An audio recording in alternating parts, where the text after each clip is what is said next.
Good morning, good afternoon, good evening, folks. Michael Zuber, one rental at a time. And as requested, as promised, the man, myth, the legend is back. Mr. Brian Leba. How you doing, sir? What's going on, everyone? Thanks for having me on. As always, appreciate Dude, it. I got to tell you, my audience is like, get Lebo back, get Lebo back. I'm like, he'll come back. It's just, we got to wait for the data. Yeah. And it's about a month thing, and then if something Crazy interesting happens. happens interspersed, I'll be around. So, There you go. There you go. Well, I want to go back to the very first pearl of wisdom you dropped on me the very first time. And I've asked you this same question every time we've started. Have builders started to slash lot fees? Because you told me way back in the beginning, Michael, if you want to know when the earth is ending in Vegas, it's when builders slash lot fees. So I have to ask, what's going on with lot fees? it has started. It has begun. Finally, after 2 years. It has begun, guys. Yeah. So, that's the canary in the coal mine, right? When it comes to new homes, right? When it comes to developers, what you rarely see, I mean, this is, apocalyptic, is you never see them lower the base price. So that is literally the last bastion of hope to go, is when you see them lowering base prices. What they'll do is they'll give you everything until we get to that point. So typically the first is going to be in this time, the first thing was really buying down the interest rates. That's what Rate buy Lennar. down. Boom. Yeah, Lennar went in huge national. Everyone was trying to buy down the rates to 5%. So that was the opening salvo for builders, right? Then was going to be discounting standing inventory, which that's a pretty fairly common practice, just unheard of the past 3 years because there really hasn't been much standing inventory. Well, now this is what we had alluded to 2 years ago.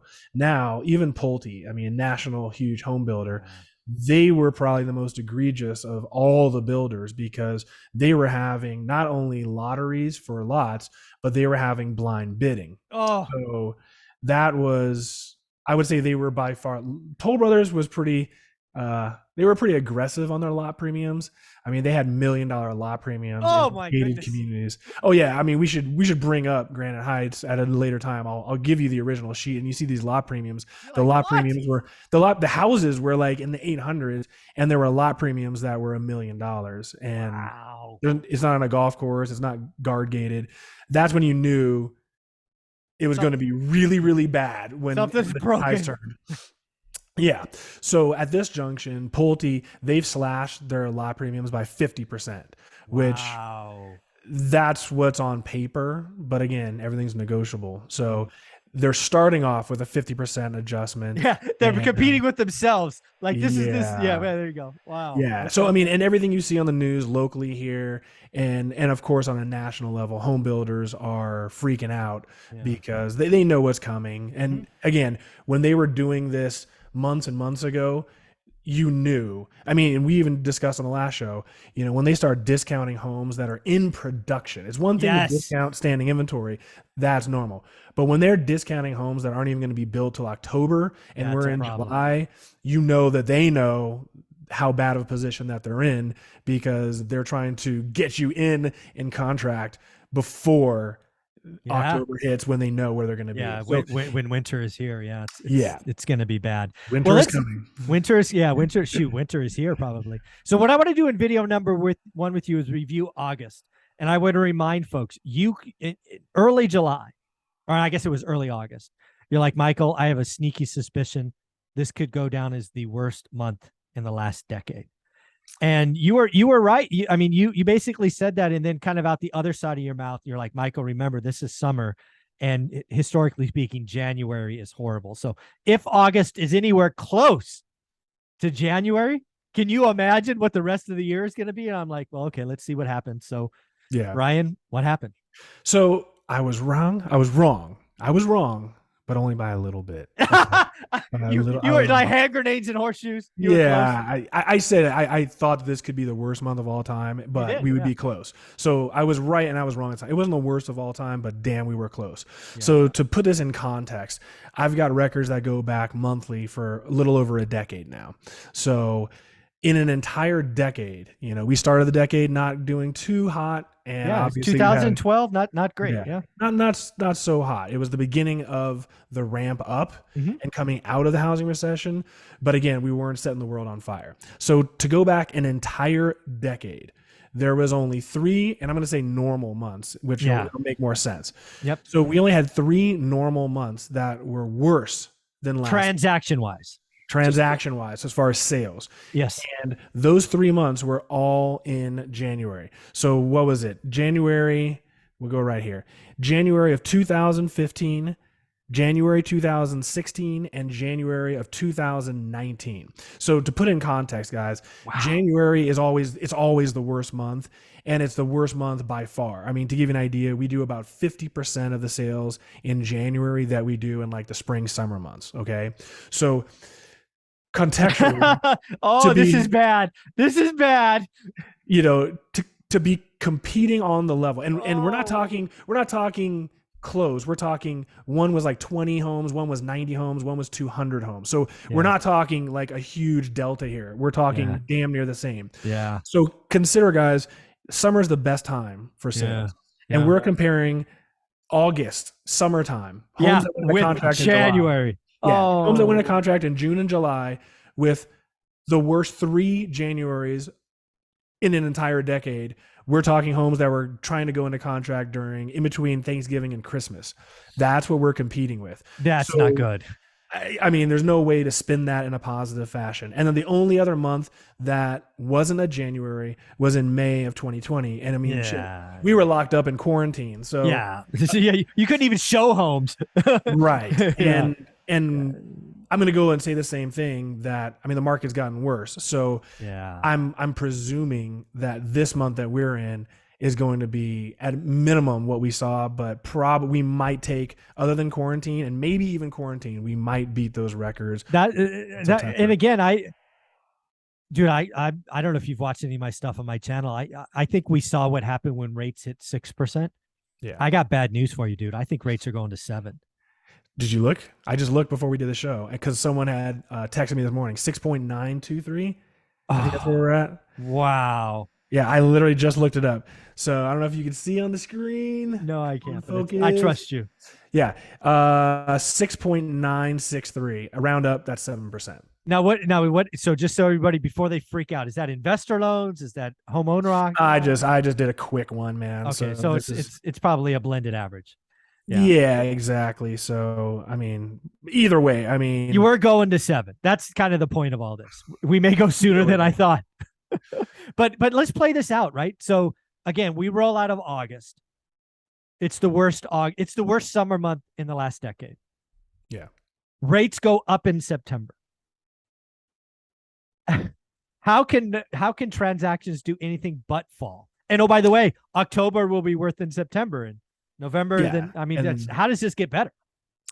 And that's I'm not trying to be Mr. Doom and Gloom, and I'm not trying to be negative. There were some comments on the video, but I mean, most of them were positive. I mean, if you like truth, if you like objectivity, if you want someone who's going to tell you the truth, that's what I'm saying. Like, opinions are one thing. If I say that in 6 months we're going to be here, a year we're going to be here, by all means, everyone's entitled. And we will do that, but that's video number 2. Video number 1 is all data. You can't argue the data.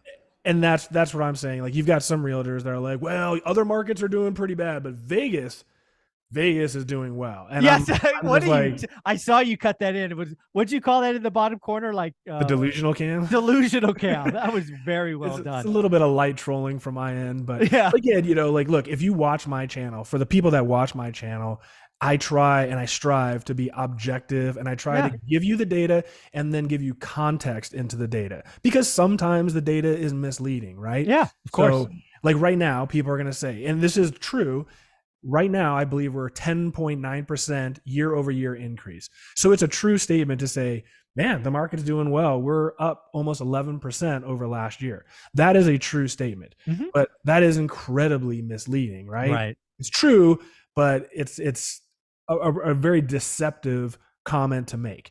Whereas the truth is, we've gone down $36,000 in the median price. 3 months in a row. 3 months we've gone down drastically. I mean, sales were 42% down. So what carries more weight? Yeah. Again, to me, again, we did a video that Vegas, you said it here. Vegas is the canary in the coal mine. Why does a guy who invests in Fresno watch Vegas? Because Vegas moves first. Yeah. It always does. Mm-hmm. So if I can find a market that moves first, I could see what's coming. So that's why you and I have been talking for years, because Vegas moves first. So the other thing that I thought was interesting in your report, people have to go to your channel, the Lebo Group, to see this, because we won't do it service on my channel. You got to go watch you in that video, was what you call absorption. Yeah. And this could be a little bit of good news. Yeah. Right. For the last 3 or 4 months, absorption has been going the wrong way. Right. We did see it flatten across the board. Yeah. So we may have found the bottom, at least where buyers and sellers agree.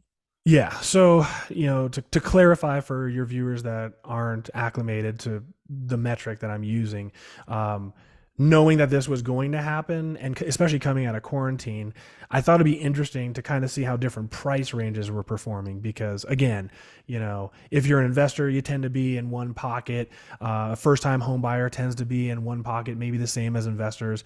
But then the luxury market, which I also work heavily, that's a completely different market. So I wanted to see how these markets were performing. And then part of it was I wanted to see the trend. Is the high end of the market going to collapse first? And then you see, I wanted to see the trend happening, right? Because obviously wealthier people tend to be a little more educated. They tend to do their research a little bit more, right? So I wanted to see if when they started pulling back, how long it was going to take for the rest of the market to follow suit. So yeah, we just watched, and the housing saturation by price range is basically this. It's the percentage of homes on the market under contract. Correct. So to give you guys an idea, I believe it was March. In March, it was about 67%. So 2 out of 3 across homes, the board. Across the board. I break it down by price range. This month I didn't, because it was the same as the month before. Right. But to give you an idea, in March, 2/3 of the homes that you would see on, say, Zillow were already under contract. The market saturation level was 67%. Right now, we're at 22%. So put simply, only 1 out of 5 homes on the market are actually under contract. That's a stark contrast. But the good news is that number has kind of plateaued. Yeah. It's not a great number to plateau at, but it has it's plateaued. Something. Yeah, you got to hold on to some silver lining. Right. And so I guess from there we can talk about inventory levels, because inventory levels, it still went up by about 700 homes. So that's still, well, this is the inventory levels is important because again, Vegas moves first. Yeah. Right. You and I have talked about July 20th being the date that the world changed. Yeah. And again, National Association Realtor, and it did. You and I called it. It changed. For a while, you saw crazy inventory levels as we called. Now, by looking at Vegas, we've seen that roll over, right? We're seeing that flatten. Yeah, but and this is where the context comes into play, right? Because sometimes data can be like empty calories here. So to give you guys an idea, I'm looking at the spreadsheet right now. When we started, let's say in February, we were down to 1,858 homes on the market. Now we're actually a little over 8,000. So we have 4 times as many properties on the market, which by any account, that is a massive difference. And with sales going down, when we had 1,800 homes and we're selling 3,000 a month, obviously you only days on market or minutes. Days on markets are minutes, and obviously your inventory is like 4-week supply, barely, not even. Now that sales have plummeted, we're around 1,600 with 8,000 homes. That's a massive imbalance. Yes. Okay. So not only is the inventory rising, but your sales are plummeting, so that the days of inventory is substantially greater. Any idea what days on market were in the month of August? No, I'd have to pull the data. That wouldn't be difficult, but if you want next video, I'll have that. Yeah, it's okay. But here's what's important, guys. This is where things are a little deceptive, right? We only added 697 homes, 696 homes last month, compared to 1,738 and compared to 1,874 going back to July and June. So on one hand, you're like, all right, inventory stabilizing, not as many people are throwing their homes on the market. All right, we're calming down. But here's where you need context. That's just one data set. Mm-hmm. Where the context comes into play is I asked myself, I'm like, I'm seeing a lot of withdrawn listings. Yeah, you and I talked about it. Yeah. And we talked about it last month, and we've been talking about it because this era that we're venturing into, there are a lot of markers that come into play, right? You know, going back 3 months ago, people are like, all right, it's top of the market. Let's throw my hat in. Let's try to sell it and get out. But what ends up happening is there's a massive difference between people who want to buy, or people who want to sell their home, and people who need to sell. Yes. That's everything, guys. That's everything. The people that want to sell for whatever reason, they're going to realize that they're never going to get what they need or they want to get out of their home, and they're going to rip it off the market. Exactly. Whereas the ones who need to sell, that's where the race to the bottom comes into play. Yeah. So here's where we're going with it. So to give you guys an idea for withdrawn listings, in the entire year of 2021, and obviously we all realize that everything sold, so it's a little skewed, but we averaged 293 withdrawn listings per month last year. Okay. So let's call it 300. Yeah. So let's say 300. So going in June, that's when things started getting a little crazy. We had 696 withdrawn listings. So twice as many people. And again, June's important for me because that's the first taste of 6%. So we doubled 1 month. Right. Okay. So right there, twice as many people said, you know what, it's not going to sell. I'm done. They threw their towel in.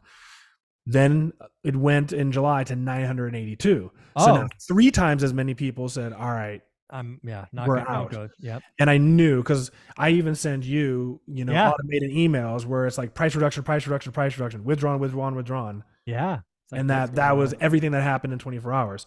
So last month we had 1,377 homes withdrawn from the market. So let's call it 1,400. So you go from 300 to 14. That's a 400 and some odd % increase. Just month over month. Yeah, month over. Good point. Oh yeah, 40% just month over month. So going back to inventory levels, the fact that we only increased 696 homes tells half the story. Because you also lost. It's a net. We netted 696 homes. You'll also have to understand and realize that we had 5 times as many people pulling their homes off the market as normal. So really just as many people threw their homes on the market. We just had a lot of people exiting the market. Yeah. So this is where things really, really are going to get interesting, because the pikers, the one that's just taking up airspace, that are never going to sell their home, we all knew they were never going to sell. They're starting to walk. But now we're getting to a point where anyone who's on the market, you have to know that this is terrible. So anyone who is sticking with this market and trying to sell, the desperation is just going to get worse and worse and worse and worse and worse. Yeah. So that is video number 2, folks. We are going to look into our broken crystal balls. We're going to use data and experience to pontificate about what might be possible. But before we do, Brian, where can people find you? Definitely. So like we alluded to earlier, I do a lot of video content. So if you go to the Lebo group on YouTube, you're going to get my monthly update videos where I go over all this data metrics. So there's like 10 minutes where it gets pretty deep and dense, and I explain to you why something is worth ignoring, why something is really, really important to pay attention to. So if you want data the very quickest and be ahead of the mass media, again, everything that we're talking about today, this won't even be in the media until maybe the end of this week. And I publish this on Saturday. So I'm usually a full week ahead of all the mainstream media with this kind of metrics, which sometimes can be massive. But again, go to YouTube, the Lebo Group. You can go to my website, lebogroup.com. Easiest way to reach me, call me or text me, 702-257-LEBO, 702-257-LEBO. I'm sure you can leave it in the comments or in the description below, and let's do some business. There you go. And again, folks, I don't care what market you're in, you need to be following Vegas. If you're going to follow Vegas, Brian Lebo's the guy to follow. Again, Vegas moves first. I don't care where you're buying. I buy in Fresno, California. I have no interest in investing in Vegas. I watch Vegas and I watch Brian because he helps me see the future. So Brian, thank you so much. My pleasure, guys. Thank you for watching this video.